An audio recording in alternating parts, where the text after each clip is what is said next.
ನರೇಂದ್ರ ಮೋದಿಯವರು ಅದೊಂದು ಮಾತನ್ನ ಹೇಳದಿದ್ರೆ ಇಂದು ಮೂರನೇ ಮಹಾಯುದ್ಧ ನಡೆದಿರೋದ, ಪರಮಾಣು ದಾಳಿಗೆ ಇಡೀ ವಿಶ್ವ ಭಸ್ಮವಾಗಿರೋದ ಖಂಡಿತವಾಗಿಯೂ ಗೊತ್ತಿಲ್ಲ.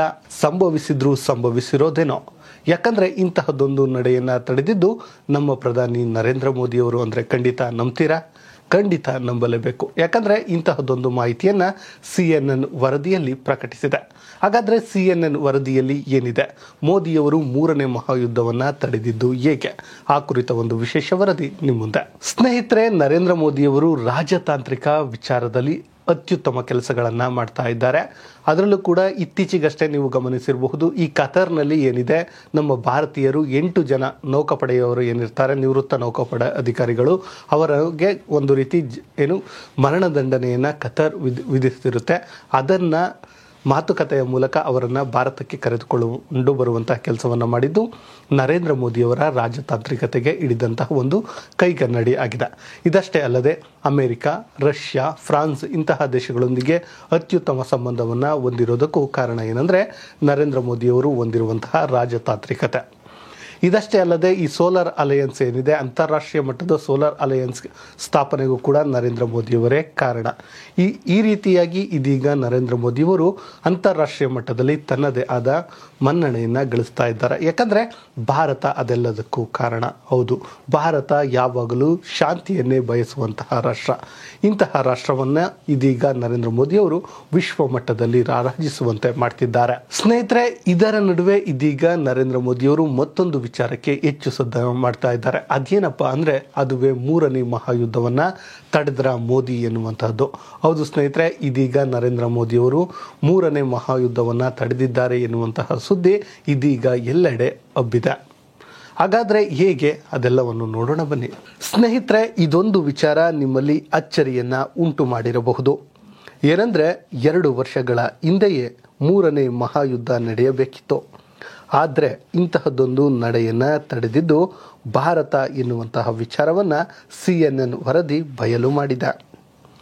ಹೌದು, ರಷ್ಯಾ ಮತ್ತು ಉಕ್ರೇನ್ ರಾಷ್ಟ್ರಗಳು ಯುದ್ಧದಲ್ಲಿ ತೊಡಗಿವೆ. 2022 ಫೆಬ್ರವರಿ 24ರಂದು ಅಧಿಕೃತವಾಗಿ ಶುರುವಾದ ರಷ್ಯಾ ಮತ್ತು ಉಕ್ರೇನ್ ನಡುವಿನ ಯುದ್ಧ ಇನ್ನೂ ಮುಂದುವರೆದಿದೆ.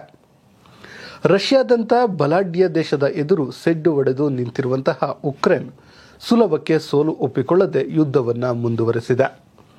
ಈ ನಡುವೆ ಮೂರನೇ ಮಹಾಯುದ್ಧ ಸಂಭವಿಸುವ ಸಾಧ್ಯತೆ ಇತ್ತಂತೆ. ಉಕ್ರೇನ್ ಮೇಲೆ ಪರಮಾಣು ದಾಳಿ ನಡೆಸಲು ರಷ್ಯಾದ ಅಧ್ಯಕ್ಷ ಏನಿದ್ದಾರೆ ವ್ಲಾದಿಮಿರ್ ಪುಟಿನ್ ಇಂತಹ ಯೋಚನೆಯೊಂದನ್ನು ಮಾಡಿದ್ದರಂತೆ. ಅದಕ್ಕೆ ಬೇಕಾದಂತಹ ಎಲ್ಲ ತಯಾರಿಗಳನ್ನು ಕೂಡ ಮಾಡಿಕೊಂಡಿದ್ದರಂತೆ. ಅದನ್ನು ತಡೆದಿದ್ದು ಭಾರತ ಹಾಗೂ ರಷ್ಯಾದ ಮಿತ್ರ ರಾಷ್ಟ್ರಗಳು ಎನ್ನುವಂಥದ್ದು ಇದೀಗ ಬಯಲಾಗಿದೆ. ಅದರಲ್ಲಿಯೂ ಕೂಡ ಭಾರತದ ಪ್ರಧಾನಿ ನರೇಂದ್ರ ಮೋದಿಯವರ ಮಾತಿಗೆ ಬೆಲೆ ಕೊಟ್ಟು ಇಂತಹದ್ದೊಂದು ಪ್ರಯತ್ನವನ್ನು ನಿಲ್ಲಿಸಿದ್ದಾರಂತೆ. ಉಕ್ರೇನ್ನಂತಹ ಸಣ್ಣ ಪುಟ್ಟ ರಾಷ್ಟ್ರ ಸೋಲು ಒಪ್ಪಿಕೊಳ್ಳದೆ ಇರುವುದು ರಷ್ಯಾದ ಪ್ರತಿಷ್ಠೆಗೆ ಒಂದು ದೊಡ್ಡ ಪ್ರಶ್ನೆಯಾಗಿತ್ತು. ಹೀಗಾಗಿ ಶತಾಯಗತಾಯ ಉಕ್ರೇನನ್ನು ಸೋಲಿಸಲು ರಷ್ಯಾ ಸಂಚು ರೂಪಿಸಿತು. ಇದೇ ಕಾರಣಕ್ಕೆ ಉಕ್ರೇನ್ ಮೇಲೆ ಪರಮಾಣು ಬಾಂಬ್ ದಾಳಿ ನಡೆಸುವ ಪ್ಲಾನ್ ಅನ್ನು ರಷ್ಯಾ ಮಾಡಿತಂತೆ. ಇದನ್ನು ತಿಳಿದ ನರೇಂದ್ರ ಮೋದಿಯವರು ಇಂತಹದೊಂದು ಪ್ರಯತ್ನಕ್ಕೆ ಕೈ ಹಾಕಬಾರದು ಎನ್ನುವಂತಹ ಸೂಚನೆಯನ್ನು ರಷ್ಯಾದ ಅಧ್ಯಕ್ಷರಿಗೆ ಹೇಳಿದ್ದರು. ಇನ್ನು ಮೊದಲ ಮಹಾಯುದ್ಧ ಏನಿದೆ, ಬ್ರಿಟನ್ ಒಕ್ಕೂಟ ಮತ್ತು ಜರ್ಮನ್ ಒಕ್ಕೂಟದ ನಡುವೆ 1914ರಿಂದ 18ರವರೆಗೆ ಸಂಭವಿಸಿದ್ದು ನಿಮಗೆ ಗೊತ್ತಿದೆ. ಆ ಯುದ್ಧದಲ್ಲಿ ಸುಮಾರು 87 ಲಕ್ಷಕ್ಕೂ ಅಧಿಕ ಜನರು ಸಾವನ್ನಪ್ಪುತ್ತಾರೆ. ಸುಮಾರು ಲಕ್ಷಗಳು ಏನು ಇದ್ದಾರೆ ಅಷ್ಟು ಜನರು ಗಾಯಾಳು ಆಗುವಂತಹ ವಿಚಾರ ನಿಮಗೆ ಗೊತ್ತಿರುವಂಥದ್ದು. ಇದಾದ ಬಳಿಕ ಎರಡನೇ ಮಹಾಯುದ್ಧ 1939ರಲ್ಲಿ ಆರಂಭವಾಗಿ 1945ರಲ್ಲಿ ಅಂತ್ಯವಾಗುತ್ತೆ. ಅದರಲ್ಲೂ ಕೂಡ ಹಿರೋಶಿಮಾ ನಾಗಸಾಕಿಯ ಮೇಲೆ ಅಮೆರಿಕ ಪರಮಾಣು ದಾಳಿಯನ್ನು ಮಾಡುವ ಮೂಲಕ ಎರಡನೇ ಮಹಾಯುದ್ಧವನ್ನು ಅಂತ್ಯ ಮಾಡುವಂಥ ಕೆಲಸವನ್ನು ಮಾಡಿದ್ದು ನಿಮ್ಮೆಲ್ಲರಿಗೂ ಗೊತ್ತಿರುವಂಥ ವಿಚಾರ.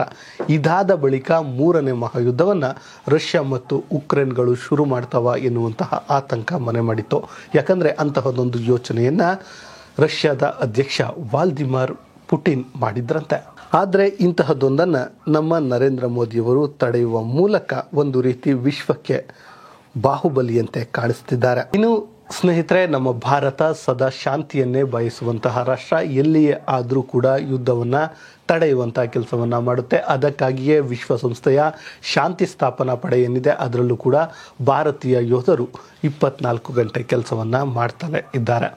ಇದಷ್ಟೇ ಅಲ್ಲ, ಯಾವುದೇ ದೇಶದಲ್ಲಿ ಯಾವುದೇ ಮೂಲೆಯಲ್ಲಿ ಶಾಂತಿಗಾಗಿ ಏನಾದರೂ ಕೊಡುಗೆ ಕೊಡಬೇಕು ಅಂದರೆ ಅಲ್ಲಿ ಭಾರತ ಮುಂದಿರುತ್ತೆ. ಇದು ನಿಮಗೆ ಗೊತ್ತಿರುವಂಥ ವಿಚಾರ. ಇಂತಹ ಭಾರತ ರಷ್ಯಾ ಮತ್ತು ಉಕ್ರೇನ್ ನಡುವೆ ನಡೆಯುವಂತಹ ಯುದ್ಧವನ್ನು ತಡೆಯುವಂಥ ಕೆಲಸವನ್ನು ಮಾಡಿದೆ. ಇನ್ನು ಸ್ನೇಹಿತರೆ, ಇದಷ್ಟೇ ಅಲ್ಲದೆ ಅಮೆರಿಕ ಕೂಡ ಭಾರತವನ್ನು ಹಾಡಿ ಹೊಗಳುವಂಥ ಕೆಲಸವನ್ನು ಮಾಡಿದ್ದು ನಿಮಗೆ ಗೊತ್ತಿದೆ. ಈ ಹಿಂದೆ ರಷ್ಯಾ ಮತ್ತು ಉಕ್ರೇನ್ ನಡುವಿನ ಯುದ್ಧವನ್ನು ನಿಲ್ಲಿಸಬೇಕು ಅಂದರೆ ಅದು ಭಾರತದಿಂದ ಮಾತ್ರ ಸಾಧ್ಯ ಎನ್ನುವಂತಹ ಮಾತನ್ನು ಶ್ವೇತಭವನದ ರಾಷ್ಟ್ರೀಯ ಭದ್ರತಾ ಮಂಡಳಿಯ ವಕ್ತಾರರೇನಿದ್ದಾರೆ ಜಾನ್ ಕಿರ್ಬಿ ಇಂತಹದೊಂದು ಮಾತನ್ನು ಹೇಳಿದ್ರು. ಅದೇನೆಂದರೆ, ಪುಟಿನ್ಗೆ ಇನ್ನೂ ಯುದ್ಧವನ್ನು ನಿಲ್ಲಿಸುವ ಸಮಯವಿದೆ. ಇದಕ್ಕೆ ನರೇಂದ್ರ ಮೋದಿಯವರು ಸಾಥ್ ನೀಡಬೇಕು. ನರೇಂದ್ರ ಮೋದಿಯವರ ಮಾತನ್ನ ಪುಟಿನ್ ಕೇಳ್ತಾರೆ ಎನ್ನುವಂತಹ ಮಾತನ್ನ ಹೇಳಿದ್ರು. ಸ್ನೇಹಿತರೆ, ಒಟ್ಟಾರೆಯಾಗಿ ಉಕ್ರೇನ್ ಮತ್ತು ರಷ್ಯಾದ ನಡುವಿನ ಯುದ್ಧವನ್ನ ನಿಲ್ಲಿಸಲು ಏನು ನರೇಂದ್ರ ಮೋದಿಯವರು ಅವಕಾಶವನ್ನ ಹೊಂದಿದ್ದಾರೆ. ಅಂತಹ ಕೆಲಸಕ್ಕೆ ಆದಷ್ಟು ಮುಂದಾಗಿಯೇ ಇರ್ತಾರೆ. ಯಾಕಂದ್ರೆ ಇದಕ್ಕೆ ಬೆಸ್ಟ್ ಎಕ್ಸಾಂಪಲ್ ಅಂದ್ರೆ ಈ ಹಿಂದೆ 2 ವರ್ಷದ ಹಿಂದೆ ಏನು ಉಕ್ರೇನ್ ಏನಿದೆ ಮತ್ತು ರಷ್ಯಾ ಏನಿದೆ ಈ ಎರಡರ ನಡುವೆ ಯುದ್ಧ ಅಂದರೆ ಪರಮಾಣು ಯುದ್ಧ ಆರಂಭವಾಗಿ 3ನೇ ಮಹಾಯುದ್ಧ ಸಂಭವಿಸುವ ಸಾಧ್ಯತೆ ಇತ್ತು. ಆದರೆ ಅದನ್ನು ನರೇಂದ್ರ ಮೋದಿಯವರು ತಡೆದಿದ್ದಾರೆ. ಆ ಮೂಲಕ ಒಂದು ರೀತಿ ಶಾಂತಿಯನ್ನು ಉಂಟಾಗಲು ಕಾರಣ ಎನ್ನುವಂಥ ಮಾತನ್ನು ಈ CNN ವರದಿ ಪ್ರಕಟಿಸಿದೆ. ಒಟ್ಟಿನಲ್ಲಿ ಸ್ನೇಹಿತರೆ, ಭಾರತ ಯಾವಾಗಲೂ ಕೂಡ ಶಾಂತಿಯನ್ನೇ ಬಯಸುವಂಥ ಕೆಲಸವನ್ನು ಮಾಡುತ್ತೆ. ಅದಕ್ಕಾಗಿ ಯಾವುದೇ ಕೆಲಸವನ್ನಾದರೂ ಕೂಡ ಮಾಡುತ್ತೆ. ಈಗ ಒಂದು ವೇಳೆ ರಷ್ಯಾ ಮತ್ತು ಉಕ್ರೇನ್ಗಳು ಭಾರತವನ್ನು ಕೇಳಿಕೊಂಡಿದ್ದೇ ಆದರೆ ಭಾರತ ಮಧ್ಯಸ್ಥಿಕೆ ವಹಿಸಲು ಸಿದ್ಧವಿದೆ ಎನ್ನುವಂಥ ಮಾತನ್ನು ಈ ಹಿಂದೆ ಕೂಡ ಹೇಳಿತ್ತು. ಇಂತಹದ್ದೇ ಸುದ್ದಿಗಾಗಿ ಸದಾ ನೋಡ್ತಾ ಇರಿ ಲೈನ್ ಟಿವಿ ಕನ್ನಡ.